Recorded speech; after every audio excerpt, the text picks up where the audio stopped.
análise de crédito.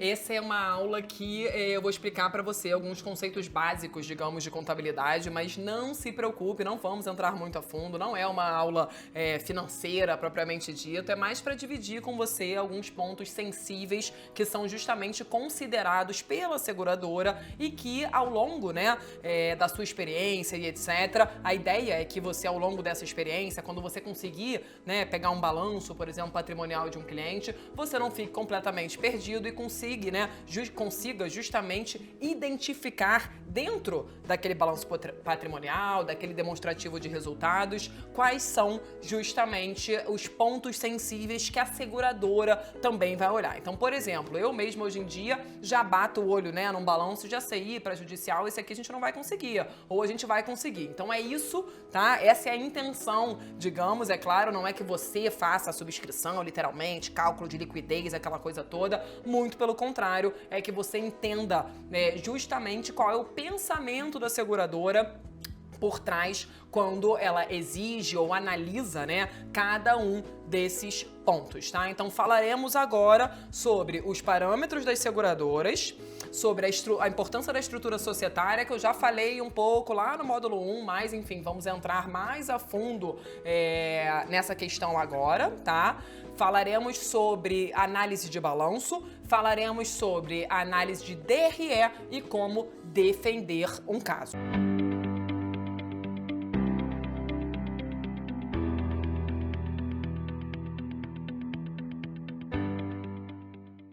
Então vamos lá, parâmetros das seguradoras, tá? A primeira coisa que a seguradora olha, um dos primeiros parâmetros, na verdade, é o faturamento da companhia. E tem muita gente que fica perdido, caramba, onde é que eu vejo faturamento? Gente, faturamento e receita é a mesma coisa, tá? Então, por exemplo, como eu comentei, tem seguradora e aí digamos que a sua principal parceira só cote, ou só faça cadastros a partir de 35 milhões de faturamento. Então você vai pegar lá no demonstrativo de resultados, vai bater o olho, vai ver quanto que é a receita do cliente, se ela estiver, se ela casar com o parâmetro aí dessa sua seguradora, você entendeu? Da parceira, que você escolheu aí para esse caso, você já sabe se dá para seguir ou não com aquele negócio junto a esse parceiro específico, tá? Então, a primeira coisa que a seguradora olha é o faturamento e qual é a leitura nisso nas informações financeiras é a receita. Por que que isso é importante? Porque, naturalmente, a seguradora ela quer entender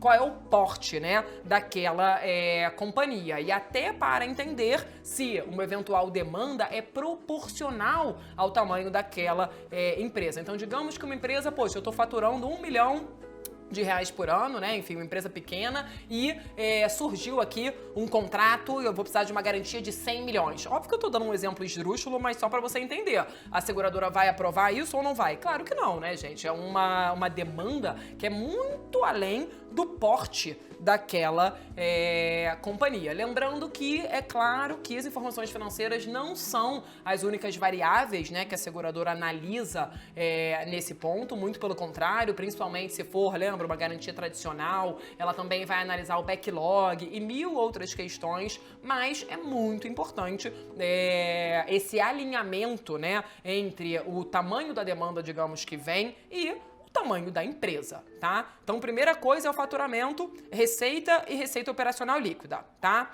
Segundo ponto é o patrimônio líquido, tá, gente? Então, quem já trabalha com seguro-garantia ou, enfim, trabalha com outras linhas, que olham com essa ótica financeira, já deve ter ouvido falar, por exemplo, que PL negativo não tem aprovação, e não tem mesmo, tá? Então, o que acontece? O patrimônio líquido é uma das variáveis, na qual a seguradora ela consegue identificar, o quanto, os próprios sócios, por exemplo, estão investindo na companhia, Então, esse patrimônio líquido, ele tá positivo, ele tá negativo, qual é o status, desse capital social e por aí vai, teve aporte, não teve? Então, faturamento a primeira, segunda, patrimônio líquido, tá, gente? Então, e aí tem seguradoras, volto a dizer, esse também é um dos parâmetros, Tem seguradora que só começa, por exemplo, a analisar empresas com patrimônio líquido acima de 10 milhões. e por aí vai. Então, tudo isso que eu tô te falando aqui são pontos, né, críticos de linha de corte também para as seguradoras, tá? Então, quando você pega uma demanda nova, né, ao saber, você mesmo batendo o olho, por isso que essa é a intenção dessa aula, né? Você mesmo batendo o olho no balanço, né, no DRE do cliente, você já consegue ir, ó, essa aqui dá pra mandar pra tal seguradora, essa aqui não dá, tá? Inclusive todo esse mapeamento aí dos parâmetros, etc. É claro que inclusive podem mudar, né, de tempos em tempos. Então, poxa, uma seguradora que até ontem só aceitava parâmetros acima de não sei quanto, pode ter flexibilizado e diminuído e por aí vai. Mas, via de regra, volto a dizer, isso é algo que você vai ganhando essa experiência ao longo e que agrega muito no dia a dia você ter, beleza?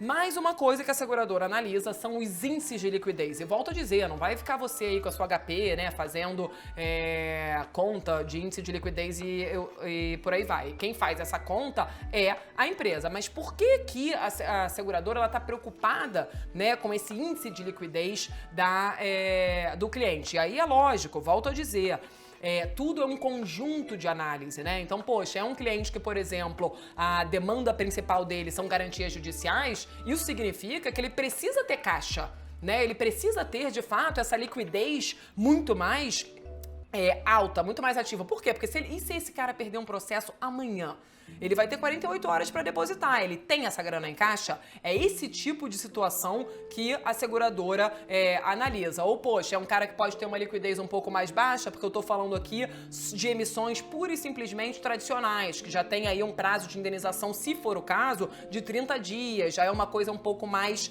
alta. Então, tudo isso entra, né, nessas variáveis de subscrição e de análise desse cliente, tá? Então, faturamento, patrimônio líquido, índices de liquidez, tá? E aí, volto a dizer, não é você, né, que vai fazer esses cálculos de liquidez, mas ele também entra dentro daqueles parâmetros da seguradora. Então, você mesmo, quando falar, né, com os seus parceiros, quais são, por exemplo, os parâmetros, parceiro Tóquio, né, por exemplo, quais são os parâmetros atuais para aprovação de um seguro garantia judicial? Olha, tem que ter no mínimo não sei quantos milhões de PL, tem que ter não sei quantos milhões de faturamento, tem que ter não sei quanto índice de liquidez. Então é isso que a seguradora vai te falar. Não é à toa que eu puxei, né, digamos, esses itens justamente para comentar com você, tá? Então é isso que a seguradora olha, né, quando a gente tá falando aí de parâmetros, de aceitação e etc.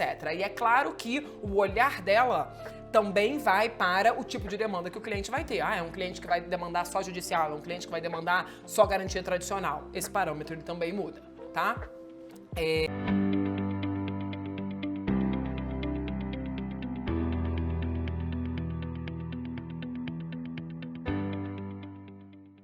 O que acontece? A seguradora, ela também faz muitas vezes, e acho que eu falei isso desde lá, o primeiro módulo, que, gente, pode ser que vocês encontrem em algum momento, não é a via de regra, aliás, os cadastros rolam super tranquilos, mas pode ser que você encontre uma situação que você tenha que defender o caso. E aí, como que você faz para defender um caso, né? Existem duas defesas. A defesa financeira, né, que a gente, lembra, tem que passar por ela de qualquer maneira, a gente tem que ter a aprovação da linha de crédito, senão não há o que se falar em analisar contrato, ou seja, a subscrição em si, né? Então, o que a gente faz? A gente entende com o cliente, justamente, e pede a ajuda dele para ele nos ajudar nessa eventual defesa. Então, por exemplo, vou até pegar o mesmo caso que eu estava comentando de que, poxa, o tal do sócio tem grana, mas no imposto de renda não tinha.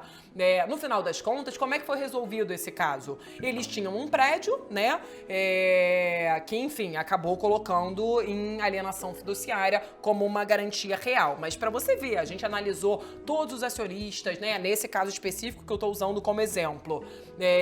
E, de fato, a seguradora não ficou confortável com os bens, com a liquidez que estava sendo ofertada ali. Inclusive, foi um caso que só rodou, entre aspas, com uma garantia real, né, colocada no caso. Mas, via de regra, o que foi justamente, né, essa defesa desse caso na prática? Em primeiro, explicar para a seguradora alguns pontos específicos daquele balanço. Então, seguradora, por que você não está aprovando esse caso? O que está pegando? Poxa, o endividamento de curto prazo dele está muito alto, tem isso, tem aquilo. Geralmente a seguradora divide com você, tem apontamento no Serasa, enfim, ela vai dar ali os motivos dela. E aí, qual é o seu papel enquanto intermediário?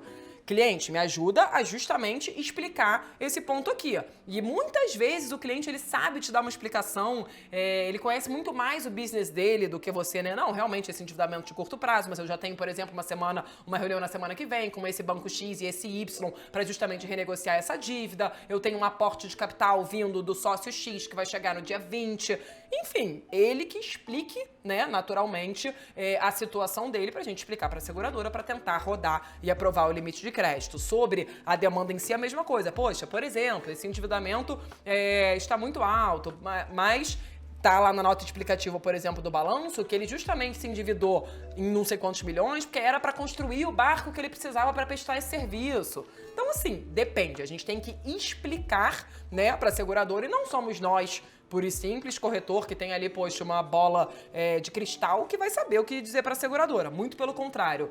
Cliente, me ajuda a te ajudar. É um pouco isso, né? Quem é aquela situação? Poxa, mas o corretor, né, falando pra mim naquela situação do sócio, poxa, mas o cara tem grana, ele tem um carro X, tem isso, tem aquilo, chegou o documento do imposto de renda, não tinha.